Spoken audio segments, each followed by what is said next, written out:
Et bonjour à tous, je pense que nous sommes live. Bonjour Benoît. Bonjour à tous. Bonjour Maxime. Écoutez, merci de nous rejoindre pour ce webinaire entre Medscope et Med6 sur comment pouvoir justement utiliser l'IA générative en façon toute sécurisée. Alors, je suis donc Benoît Champagne, donc c'était Med6, je suis le Head of Network Security et je suis accompagné de Maxime Herbinet qui est architecte avant-vente chez Netscope. Exact, merci Benoît. Alors, on va commencer tout de suite par une petite présentation de Med6. Donc Med6, pour ceux qui ne connaissent pas, on est dans le conseil et l'intégration de solutions d'infrastructure on-prem, cloud et bien évidemment cybersécurité, ce qui est mon domaine et ce qui va nous intéresser un petit peu aujourd'hui. On est présent un petit peu sur toute la France avec 12 agences, un peu plus de 500 collaborateurs. Aujourd'hui, vous nous faites de plus en plus confiance. On a plus de 640 clients actifs avec une croissance de notre chiffre d'affaires, puisqu'en 2023, comme vous voyez, on est à 80 millions d'euros.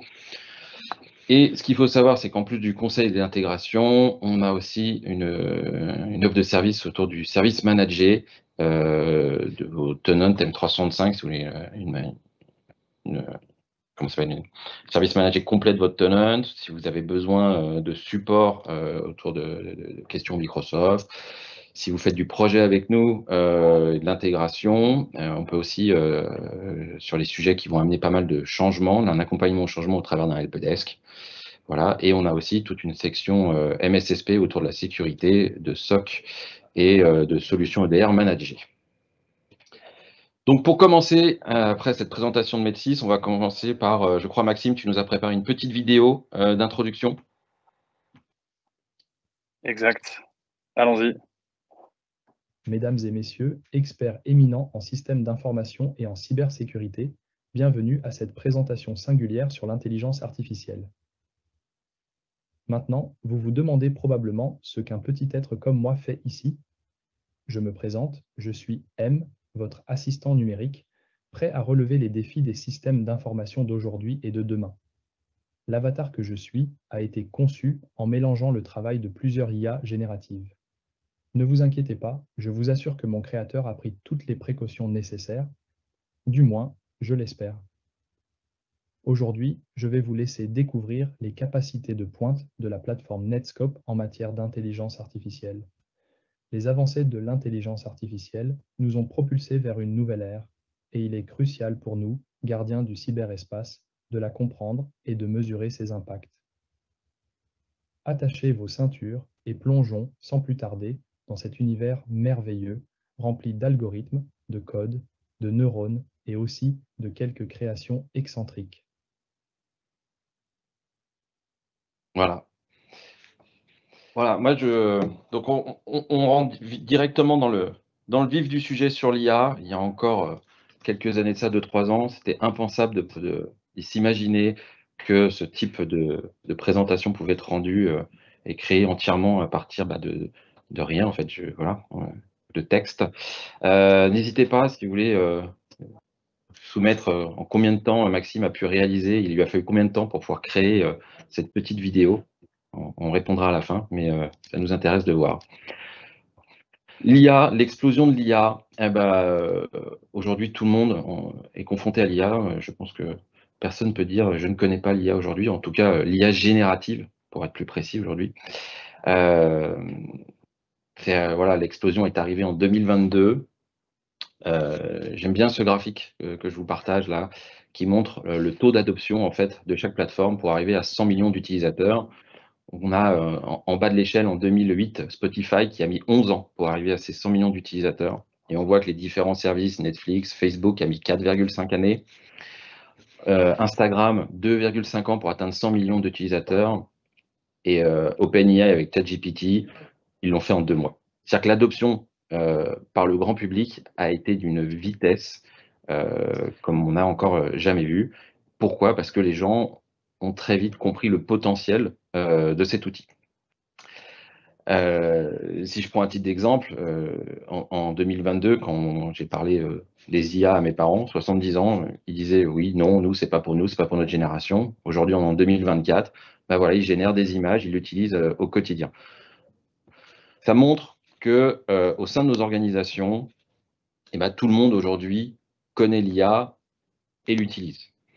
Il y a différentes manières d'utiliser l'IA.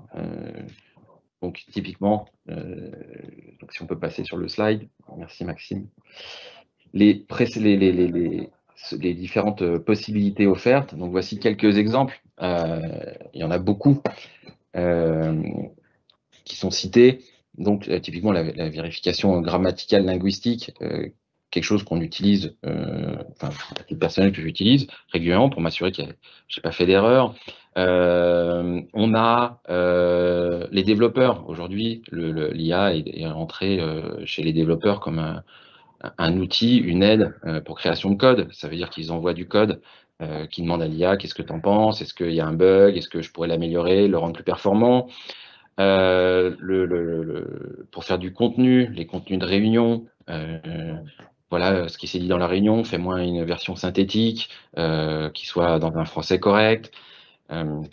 Traitement de données, j'ai un énorme CSV, fais-moi un rapport synthétique sur l'utilisation de telle solution, de tel site web, parce que voilà, ce sont des logs.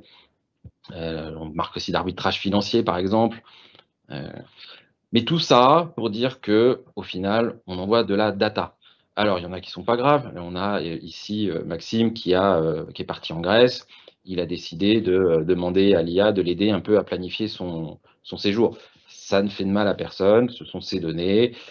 Bon, voilà, c'est qu'un voyage en Grèce. Mais quand on commence à envoyer des comptes rendus de réunion, que j'envoie le code parce que je suis en train de développer une nouvelle solution pour mon entreprise, c'est quelque chose de moderne et que c'est un code qui va être confidentiel, des rapports financiers. Bah, tout ça, en fait, on envoie de la data. On envoie de la data vers un tiers. Et malheureusement, eh ben, cette data, on l'a vu, on a eu une adoption rapide. Les gens ont voulu l'utiliser tout de suite pour du concret. Et il y a eu des incidents parce que la technologie, quand elle est sortie, était loin d'avoir tous les garde-fous. On était plus dans l'expérimental, mais un expérimental qui déjà donnait des résultats très probants. Donc, je pense qu'on a tous entendu parler de Samsung, qui a fait prendre conscience très vite à pas mal d'acteurs sur le marché que, attention, les gens utilisent l'IA dans le domaine professionnel et les répercussions peuvent être lourdes. Là, c'était voilà, la divulgation de données confidentielles au grand public. Donc, on a eu une réaction naturelle de vouloir verrouiller l'utilisation de ces outils. Donc, très vite, on a des entreprises qui ont commencé à interdire l'utilisation de ChatGPT, voire carrément, on a l'Italie qui s'est dit « Ouh là là, attention, RGPD, on bloque, on ne veut pas prendre de risques ». Ouais, notamment, par exemple, sur l'exemple de l'Italie, en fait, les Italiens reprochaient à ChatGPT de ne pas annoncer ou de ne pas mettre d'avertissement, de ne pas informer les utilisateurs que les données qui étaient soumises à ChatGPT étaient réutilisées à des fins d'entraînement de l'IA elle-même. Et ça, c'est quelque chose qui est répréhensible. Et c'est pour ça que ChatGPT a temporairement en fait demandé à suspendre ChatGPT au sein du pays.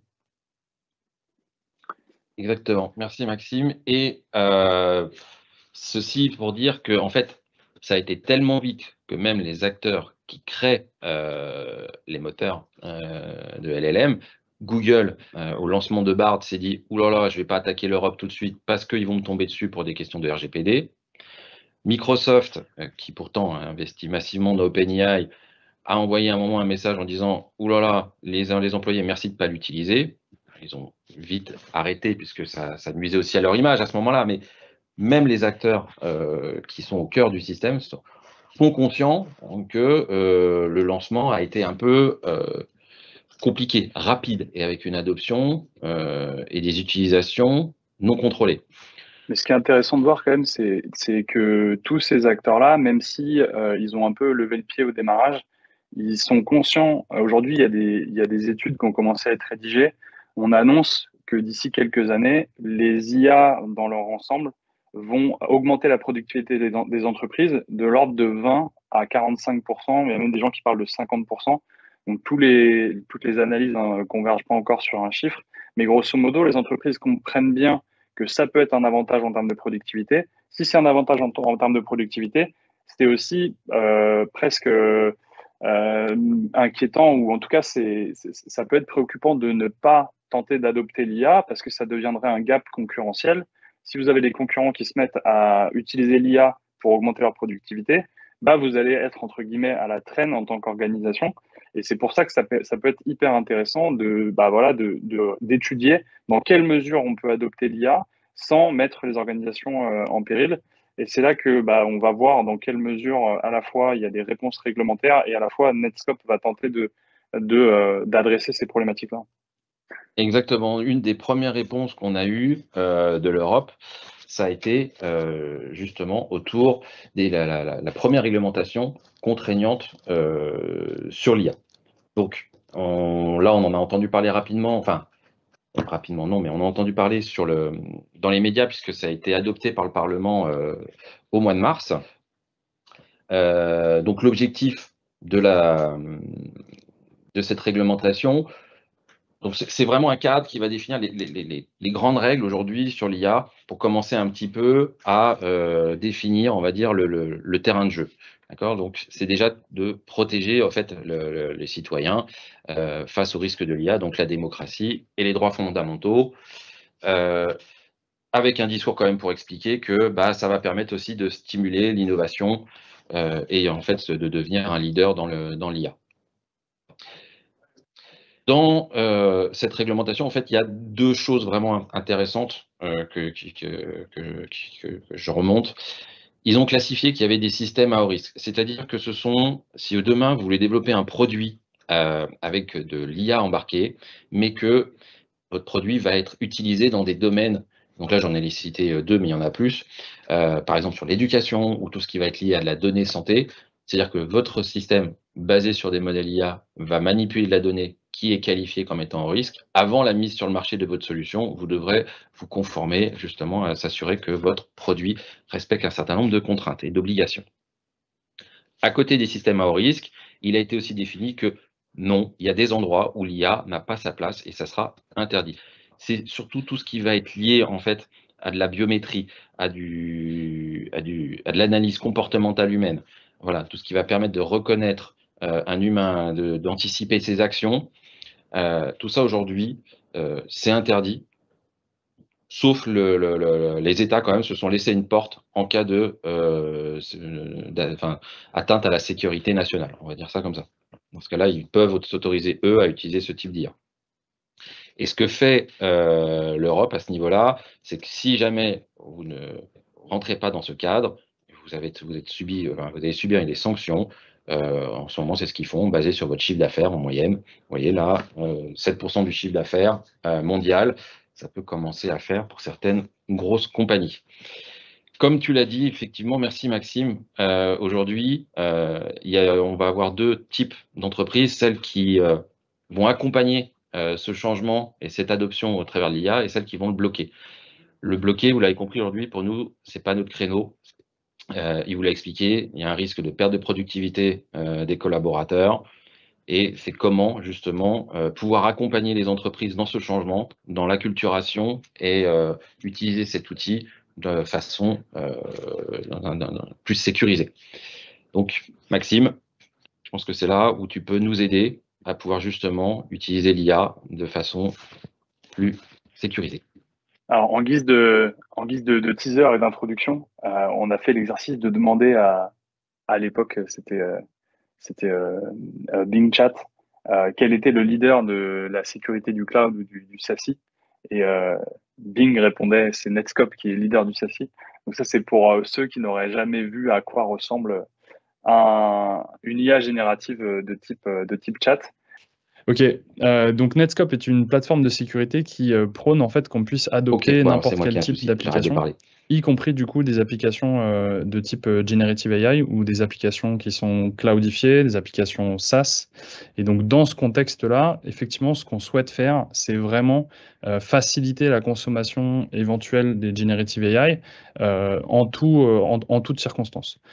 Donc Netskope, en fait, est un acteur dit du SSE, et dans la plateforme SSE, on va en fait avoir différentes briques d'intelligence artificielle.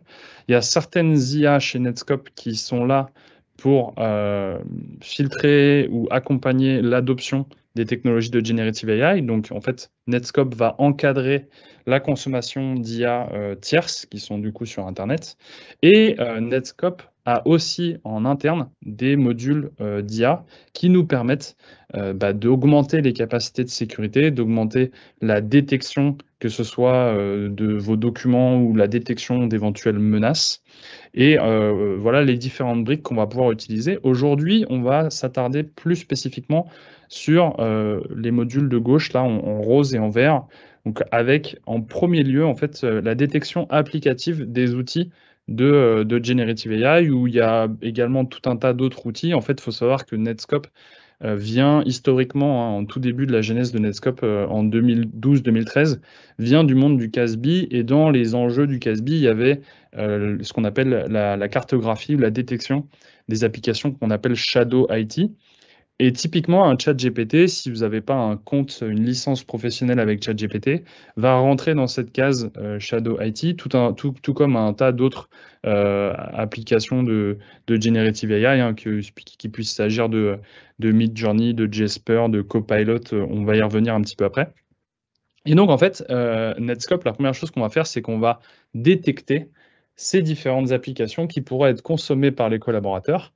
Et pour ça, on va utiliser une base de connaissances du cloud, qu'on appelle chez nous Cloud Confidence Index, dans lequel on a cartographié aujourd'hui 80 000 applications. Et donc, c'est la première étape, c'est vraiment cartographier. Et ensuite, la deuxième étape, ça va être de tenter de réguler un petit peu les accès qui peuvent être autorisés ou pas sur des applications de Generative AI, et ce, de manière assez granulaire. Par exemple, on peut dire que vous avez le droit de poser des questions simples à une IA, mais vous n'avez pas le droit de lui envoyer des documents. Donc ça, c'est typiquement un cas d'usage qu'on va vouloir implémenter et que je vais développer un petit peu plus par la suite. Donc ça, c'est vraiment le b.a.-ba pour nous en termes de filtrage. Donc, à titre d'exemple, on va vous montrer un petit peu à quoi ça ressemble. Dans la plateforme Netscope, en fait, on agit un petit peu comme un point de terminaison SSL du trafic. Donc, on fait de la proxification, on s'intègre avec des équipementiers SD-WAN, de telle sorte qu'on puisse détecter l'intégralité du trafic de votre entreprise. Et dans la cartographie des applications qui sont utilisées, on a cette catégorie Generative AI, dans laquelle aujourd'hui, on a un peu plus de 150 applications qui sont référencées, et on est un des rares acteurs du marché à avoir créé en fait une catégorie spécifique pour ce type d'application. Et là-dedans, on va retrouver des acteurs comme effectivement OpenAI, comme Microsoft Copilot, comme Azure OpenAI, Grammarly. On va retrouver des outils comme Midjourney, comme Jasper, comme Otter, Beautiful AI, Perplexity, voilà pour les applications qu'on fait le plus de bruit, on va dire. J'en oublie certainement toute une palanquée. Mais en fait, ce qu'il faut voir, c'est qu'à côté de cette liste d'applications, on a des petites bulles colorées là que vous voyez. En fait, ça, c'est une échelle de confiance vis-à-vis des applications. Et cette échelle de confiance, en fait, elle est établie sur la base d'une liste de critères qui sont à la fois des critères techniques, c'est-à-dire est-ce que l'application elle est bien sécurisée, est-ce qu'il y a des failles connues, est-ce qu'il y a des mécanismes de sécurité qui sont bien implémentés, comme par exemple du chiffrement en transit, du chiffrement au repos, est-ce qu'on est capable de s'intégrer avec de l'authentification double facteur, par exemple. Et aussi, on a des critères qui sont plus de l'ordre des critères légaux ou juridiques. En fait, on a dans nos analystes, on a des gens qui vont en fait regarder les applications une par une et qui vont regarder les contrats d'utilisation. Vous savez, les fameuses 42 pages qu'on vous demande de valider avant d'installer, par exemple, iTunes ou autre genre d'application. On va aller regarder ces contrats d'utilisation et on va déceler, est-ce qu'il y a des engagements qui sont pris vis-à-vis de la privacy? Est-ce que les données que vous envoyez à cette application, est-ce qu'elles restent votre propriété ou pas? Et typiquement, dans les applications qui sont gratuites, très souvent, on dit, si c'est gratuit, c'est toi le produit. Et donc ça, c'est quelque chose qui va être préoccupant d'un point de vue de l'organisation. C'est parce que, OK, les collaborateurs, ils veulent peut-être augmenter leur productivité grâce à une intelligence artificielle, mais il ne faut pas que ce soit au détriment de la sécurité des données de l'entreprise et aussi tout un tas d'autres considérations. Et donc, c'est dans ce cadre-là qu'on va pouvoir ensuite faire des rapports d'utilisation des applications. Donc, on va être capable du coup d'identifier le nombre d'utilisateurs qui utilisent des outils d'intelligence artificielle. Donc là, dans l'exemple, on a du ChatGPT, on a du Beautiful AI, on a du Write-Sonic.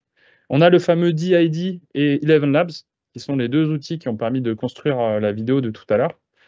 Et ce qui va être encore plus intéressant, c'est de regarder quels sont les types d'activités qui sont effectuées à l'intérieur de ces applications. Est-ce que c'est juste de la consultation, du browsing? Est-ce que c'est de l'envoi de données?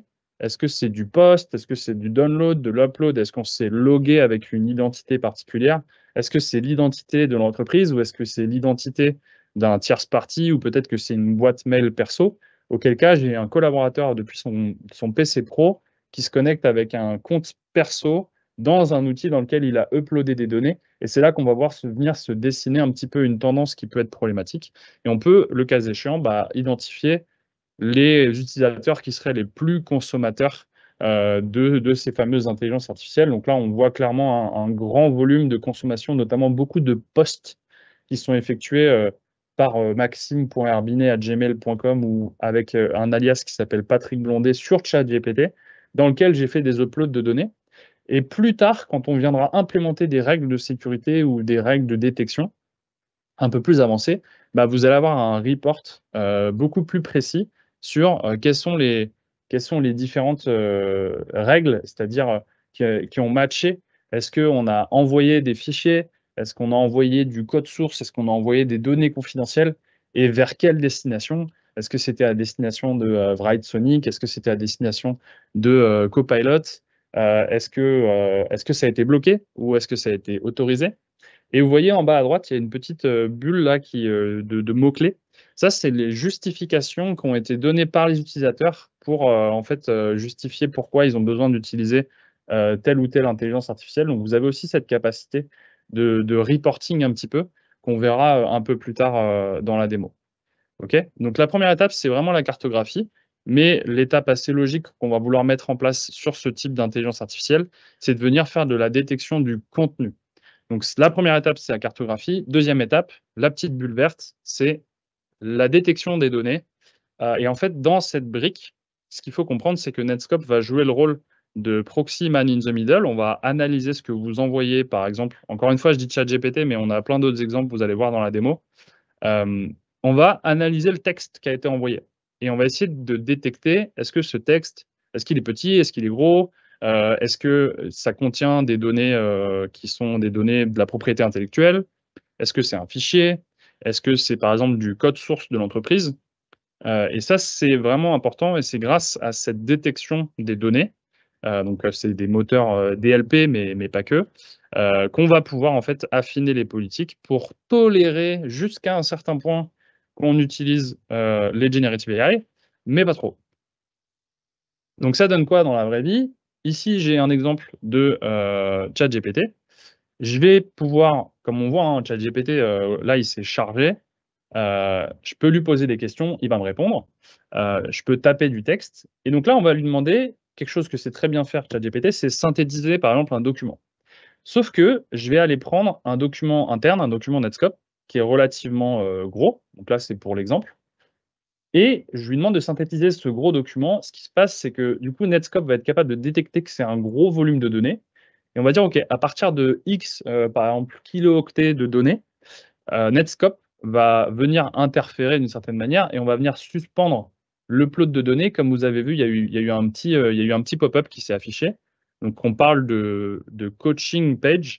Et dans ce pop-up, l'utilisateur, il peut dire « OK, désolé, j'aurais pas dû envoyer autant de données à ChatGPT. En plus, c'est de la donnée interne. » Ou l'utilisateur, il peut aussi dire « Non, mais je sais ce que je fais. C'est de la donnée qui n'est pas sensible, en fait. Donc, laisse-moi envoyer cette donnée à ChatGPT. » Et du coup, on va pouvoir en fait avoir une certaine forme de tolérance qui est assez intéressant, mais on pourra garder un enregistrement de ce qui s'est passé.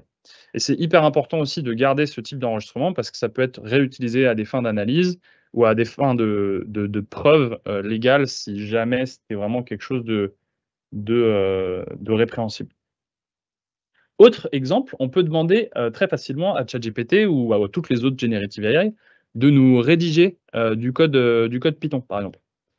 Et ce que ces différentes IA peuvent faire, elles peuvent corriger du code. Donc là, je vais copier-coller du code, en l'occurrence du code Python, et je vais demander à ChatGPT de corriger les problèmes que j'ai avec ce code parce que je ne suis pas très très bon, admettons. Et ça, c'est quelque chose que en temps normal, les IA peuvent traiter.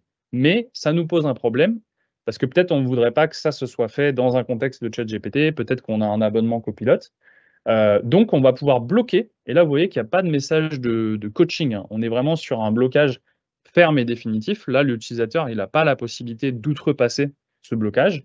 Et ça fait partie des cas d'usage qui sont intéressants. En plus, là, on peut voir que dans cet exemple, j'ai des adresses IP, j'ai des logins, j'ai des mots de passe. Ça, c'est aussi des mots-clés sur lesquels on va pouvoir travailler pour éviter qu'on ait n'importe quoi qui sorte sur des applications qui, en plus, n'ont peut-être pas été approuvées par l'entreprise. Là, c'est typiquement un scénario que nos clients apprécient particulièrement. Un autre cas d'usage, ça va être l'envoi de données qui sont régulées par le RGPD, par exemple, tout ce qui va être des données à caractère personnel. Si je prends une base de données client, par exemple, où j'ai un extract de base de données, un gros fichier Excel, par exemple, et que je veux le trier, ce fichier Excel ou ce CSV, pour enlever, par exemple, des villes américaines. J'ai pas forcément envie d'aller chercher une par une les villes qui sont américaines ou pas américaines. Et donc, je vais fournir l'intégralité du tableau à ChatGPT ou à une IA. Et Netscope va être capable de détecter que ce corpus de données, il contient des informations personnelles. Et donc, on va suspendre cet upload, on va le bloquer, parce que c'est de la donnée qui serait sensible. On saute sur Google Bard, désormais Gemini. Et on va lui envoyer une image cette fois-ci. Là, en l'occurrence, on va envoyer une image d'un schéma d'architecture AWS, par exemple. Et ça, c'est assez bluffant. Moi, la première fois que j'ai vu cette démo-là, j'ai trouvé ça incroyable. La plupart des IA génératives sont capables d'analyser des images et de vous décrire ce qu'il y a dans l'image. Et en l'occurrence, dans ce use case, on est capable, enfin, l'IA pourrait nous répondre potentiellement, bah là, c'est une archi AWS, il y a des clusters Kubernetes, il y a des data lakes, il y a de l'AWS S3, etc., etc. Mais potentiellement, peut-être que ça, c'est un schéma qui est propre à votre entreprise. Donc, on peut mettre en place des politiques qui vont restreindre l'envoi d'images en dehors d'un contexte de confiance de l'entreprise. Et donc, si je drag and drop cette image, vous allez voir qu'il va y avoir un petit pop-up qui va nous répondre, vous n'avez pas le droit d'envoyer des documents de type image. On a aussi un moteur qui est capable de détecter des documents de type screenshot. Donc, on est capable de différencier différentes caractéristiques au sein même des images. Mais là, dans cet exemple-là, c'était juste une règle assez binaire sur tu peux envoyer du texte, mais tu ne peux pas envoyer des images. Donc ça, c'est un cas que j'aime beaucoup. Et on a un scénario un petit peu similaire ou ressemblant. Ça va être tout ce qui est outils de conversion de documents ou de modification de documents. Je pense notamment à donc, cet outil qui s'appelle Remove Background. Donc, vous avez alors, est-ce que c'est vraiment de l'IA ou juste des algos? On peut en débattre. Mais là, je prends un fichier, peu importe, hein, je vais prendre un autre schéma, ça aurait pu être une photo de Benoît, peu importe. Et en fait, je veux supprimer le fond, le background de cette image. Et on voit que de la même manière, on est capable de bloquer dans ce type d'outils. Alors, il y a des outils qui ne vont pas matcher la catégorie Generative AI. Chez nous, il y a des outils qui vont matcher la catégorie File Converter. Moi, j'aime bien des outils style les outils qui permettent de convertir une image en OCR. Donc, vous avez des outils sur Internet qui sont gratuits et qui permettent de faire ça. Et ça pose un problème de sécurité. OK, c'est un gain. Bien sûr que c'est un gain de productivité quand vous avez fait un screenshot d'une image et vous avez besoin de récupérer le texte qui est dedans. Mais si vous envoyez ça sur des outils complètement random sur Internet, ça pose un problème. Donc, on va faire de la détection, ce qu'on appelle de type True File Type Matching. Et une fois qu'on a effectué ce True File Type Matching, on peut affiner les politiques pour dire je ne veux pas envoyer un PDF à tel endroit, je ne veux pas envoyer un Google Word ou une base de données Excel, etc. Et on peut aller jusqu'à analyser des patterns à l'intérieur des documents. Par exemple, on pourrait prévenir qu'il y ait le logo de l'entreprise qui soit dans un document. On pourrait empêcher que le mot-clé de l'entreprise ou une liste de mots-clés ou un dictionnaire de votre base, un dictionnaire de noms des sociétés avec qui vous travaillez. Tout ça, ça va être des cas d'usage qu'on va être capable de gérer. Et évidemment, l'adoption de l'IA rend ces cas d'usage d'autant plus intéressants. Alors, je vais m'arrêter une seconde. Je ne sais pas s'il y a des questions. Je vais vérifier est-ce qu'on a des questions qui sont pertinentes dans ce contexte ou si on les traite après. Pas de questions. Avant de passer, tout va très bien, on m'entend bien. Ok, c'était juste un petit souci sur le truc tout à l'heure. Ok. Donc voilà un petit peu, on ouvrira peut-être le débat tout à l'heure. Ce qu'il faut bien comprendre, c'est que du coup, on a vu que on peut réguler les consommations des différents outils d'intelligence artificielle et on peut aussi mettre à profit l'IA au sein même de la plateforme Netscope pour tenter d'augmenter les capacités de la plateforme. Donc, on a parlé de la détection d'images. En fait, Netscope a déposé un grand nombre de brevets. Alors, je ne vais pas vous décrire tous les brevets un par un, mais par exemple, le premier brevet qu'on avait détecté, c'était être capable de détecter des passeports. Donc ça, c'est principalement du machine learning. Donc détecter des images de passeports, on va avoir un moteur dédié pour cette fonction. On a des moteurs de machine learning qui nous permettent de faire de l'analyse comportementale. On est capable aussi de détecter certains 0D, donc certains malwares au sein de la plateforme. Donc là, on sort un petit peu du contexte des generative AI. Mais l'idée, c'est aussi pour vous donner des exemples de en quoi les IA, autres que les IA génératives, peuvent nous permettre d'augmenter nos capacités de production, nos capacités de détection. Donc, on a des moteurs anti-malware qui fonctionnent avec du machine learning. On a des moteurs qui sont capables de faire de l'extraction d'objets au sein d'une image. On fait de l'analyse linguistique aussi pour la catégorisation des URL avec des moteurs. Alors, j'ai oublié si c'est NLP, si je ne dis pas de bêtises. Donc voilà les différentes applications qu'on peut avoir. C'est le terme Netscope AI Labs, il est un petit peu nouveau chez nous, mais en fait l'initiative d'IA, elle a commencé en 2019 avec un programme chez nous qui s'appelait AI ML Everywhere. Et ça va nous permettre de traiter des cas d'usage qui sont d'autant plus puissants, intéressants, sur la protection des données, notamment. C'est là où on a le plus de moteurs de détection basés sur de l'IA. Et à titre d'exemple, je vais vous raconter une histoire qui est inspirée de la vie réelle et qui va mettre à profit les capacités de Netscope en ce qui concerne les intelligences artificielles. Il y a quelques temps, j'avais eu des petites péripéties et j'avais été hospitalisé suite à un séjour au ski. Et malheureusement, l'hôpital dans lequel j'étais a souffert d'une attaque informatique. Je ne suis pas là pour condamner ou blâmer sur la place publique ce qui s'est passé, hein. Ça arrive malheureusement assez fréquemment. Et en fait, suite à ça, j'avais reçu des emails de ce que je considérais du coup des attaquants qui prétextaient vouloir me demander des données, etc. Donc j'ai un petit peu tiré l'exercice un peu plus loin en me disant, OK, on pourrait imaginer que cet attaquant, il me demande de fournir des données personnelles et que je sois un petit peu naïf et que je veuille m'exécuter et envoyer des informations qui me sont personnelles. Donc, je vous propose d'aller uploader, par exemple, une copie de ma pièce d'identité qui a été légèrement floutée pour l'occasion, une copie de ma carte vitale et une copie de une radio de mes poumons. Et il faut savoir qu'on est capable de faire de la détection sur de l'imagerie médicale. Donc, si je copie-colle ces documents vers Internet, donc là, c'est un compte, une application SaaS, hein, ce n'est pas une IA générative, mais ça marcherait tout aussi bien sur une IA générative, bah, vous allez voir que quand j'essaie d'uploader mes données personnelles, qui ne sont que des images, hein, dans ce cas-là, en fait, l'analyse d'images de Netscope va être capable de nous indiquer que là, on a une image qui contient du PCI, donc de PCI SNN, donc des données qui sont personnelles. Je peux avoir, du coup, dans les explications détaillées, je vais aussi retrouver que c'est de l'imagerie médicale, le cas échéant, dans les logs de Netscope. Et donc ça va fonctionner avec les moteurs d'analyse augmentés par du machine learning. Et si vraiment je ne suis pas du tout soucieux de la sécurité de mes données, on peut aller jusqu'à détecter par exemple des photos de cartes de crédit. Donc là, je vais vous montrer une vidéo ou une photo d'une carte bleue. Ne vous inquiétez pas, c'est une carte bleue qui n'est plus fonctionnelle.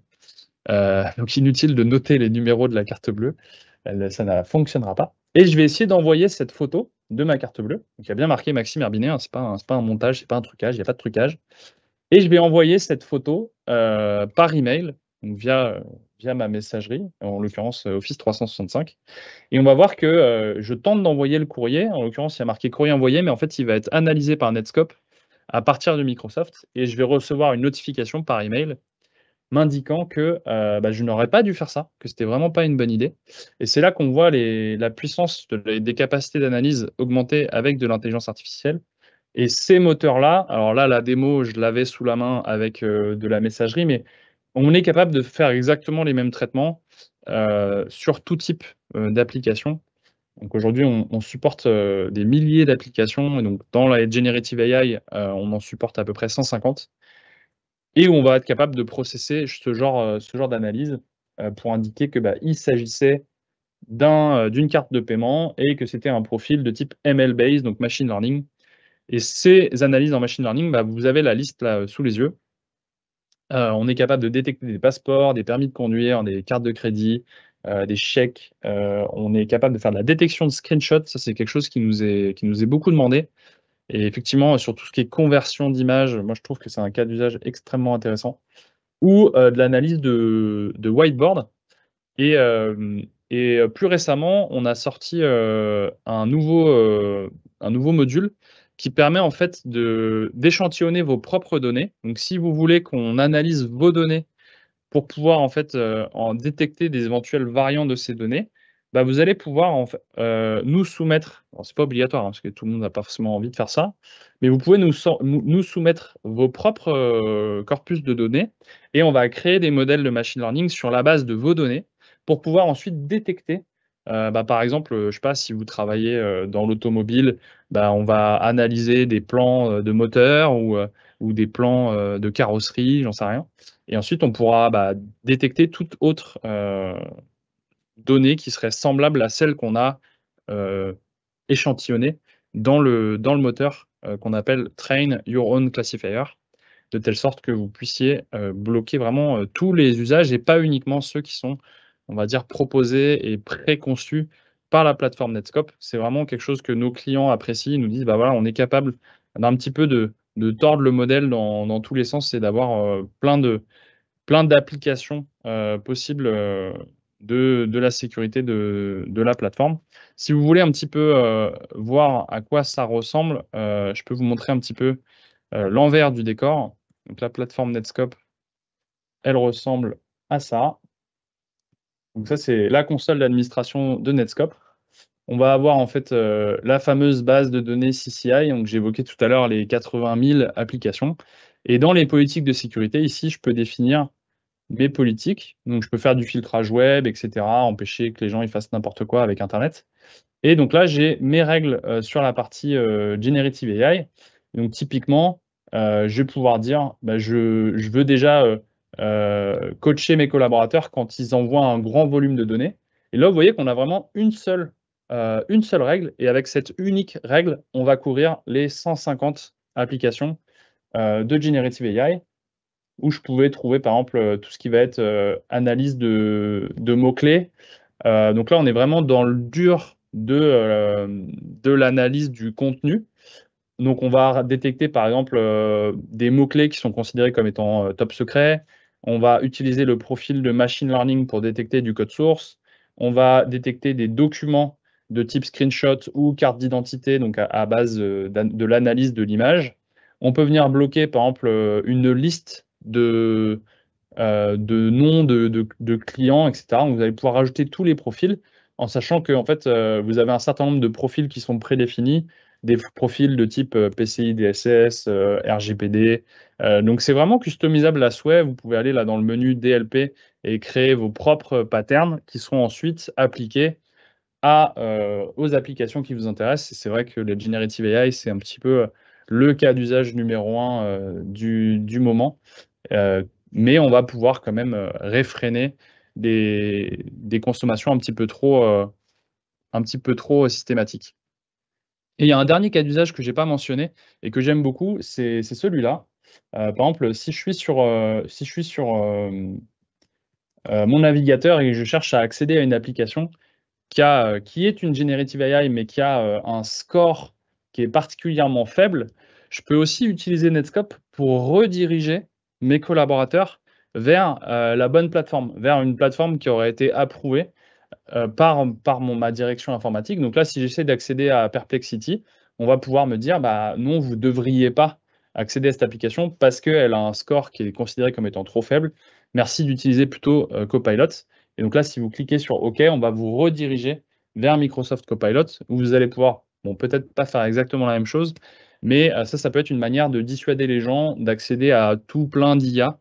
Et du coup, ce qui rendrait la sécurité d'autant plus complexe à gérer. Je vais essayer de pas trop m'étendre. J'espère que, en tout cas, on vous a bien présenté la problématique et les enjeux. Il faut retenir que voilà, Netscope a un produit qui est agile, qui va être capable de traiter ces problématiques des intelligences artificielles. On a plein de cas d'usage qui sont émergents. Tout ça, ça va nous permettre d'être prêts à ce que les entreprises adoptent progressivement ce type d'outils. Et donc, le mantra de Netscope, c'est le terme Ready for Anything. On veut pouvoir être prêt à assumer tous les usages des entreprises. J'espère que cette vidéo vous aura aidé à y voir un peu plus clair dans cet écosystème des intelligences artificielles et plus particulièrement des Generative AI.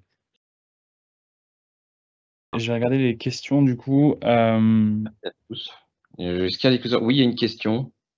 Ouais, alors il y a une question qui est intéressante effectivement. La question est concernant les déclenchements des règles DLP, est-ce qu'il est possible de définir des seuils minima par pattern de détection au-delà desquels l'utilisateur va par exemple être bloqué? Donc tout à fait, c'est quelque chose qu'on est en mesure de, c'est quelque chose qu'on est capable de faire. En fait, on va avoir des seuils de sévérité dans les profils DLP. Par exemple, si on voit une fois un mot-clé apparaître, on peut ne pas déclencher un blocage, mais juste loguer, on va dire, cet événement comme une anomalie. On pourra potentiellement le vérifier par la suite. On peut aussi mettre en place une analyse comportementale. En fait, si on a un collaborateur qui déclenche à plusieurs reprises des petits problèmes ou des petites violations, ça va venir progressivement dégrader son score de sécurité et ensuite on pourra suspendre complètement la consommation ou l'usage de cette Generative AI parce que son score a été dégradé progressivement. Est-ce que Netscope est capable de couvrir les applications de type Outlook desktop? Alors, il y a effectivement plusieurs problèmes sur ce qu'on appelle les clients lourds. Alors déjà, il y a certaines applications qui ne sont pas capables de travailler en dehors des navigateurs. Ce n'est pas notre cas. Netscope est capable de travailler sur tout type de clients lourds. Par exemple, on a des développeurs qui peuvent travailler sur Visual Studio. On va être capable d'analyser ce qui se passe dans Visual Studio, même si ce n'est pas un navigateur. On a des gens qui vont uploader des données via du OneDrive en mode client lourd, via de la synchronisation Box, par exemple. On est capable de traiter des clients lourds, sauf quand l'application est dite avec du certificate pinning. Et c'est le cas d'Outlook. Outlook implémente une technique qui s'appelle le certificate pinning et qui va empêcher un acteur de type proxy de faire une attaque man in the middle. Donc, on ne va pas faire une attaque de type HTTPS man in the middle pour inspecter les communications d'Outlook. En revanche, on est capable de faire ce que j'ai démontré tout à l'heure dans la vidéo au niveau du relais de mail sortant. Dans ma vidéo avec l'iPhone, c'est un email et je suis intégré avec Outlook et je vais dire à Exchange, avant d'envoyer un mail à l'extérieur, je veux que Netscope réanalyse les documents qui transitent. Et donc, dans ce contexte-là, on pourra faire de l'analyse des flux sortants. En revanche, Netscope ne fera pas d'analyse des flux entrants. On n'est pas là, on ne joue pas le rôle d'un éditeur de SEG. On n'est pas un email gateway, on ne fait pas d'anti-spam, on ne fait pas d'analyse de ce type sur les mails entrants. On peut analyser les fichiers qui sont dans votre tenant Office 365, y compris dans les boîtes mail à la recherche, par exemple, de malware, mais on ne va pas faire d'analyse sur les flux entrants. J'espère que ça répond à la question. Mais la finalité, c'est que oui, du coup, on pourra faire de la data protection sur Outlook. Je vois que On n'est pas trop mal. Je pense qu'on a répondu à toutes les questions. De toute façon, vous avez normalement toutes nos coordonnées. N'hésitez pas à recontacter Benoît, le cas échéant, ou ses équipes. Si vous voulez qu'on approfondisse le sujet des IA ou de Netscope. Je sais que voilà, Metis est également grand connaisseur des propositions de Copilot de Microsoft, ce qui évitera d'avoir un peu trop de Shadow IT dans son entreprise. Et Netscope pourra cadrer tout ça pour s'assurer que ça reste à la maison. Benoît, est-ce que tu voulais ajouter quelque chose? Non, je disais pareil, merci à tous. Voilà. Eh ben, merci pour votre temps et puis on Merci vous dit bien. à très bientôt. À bientôt. Au revoir.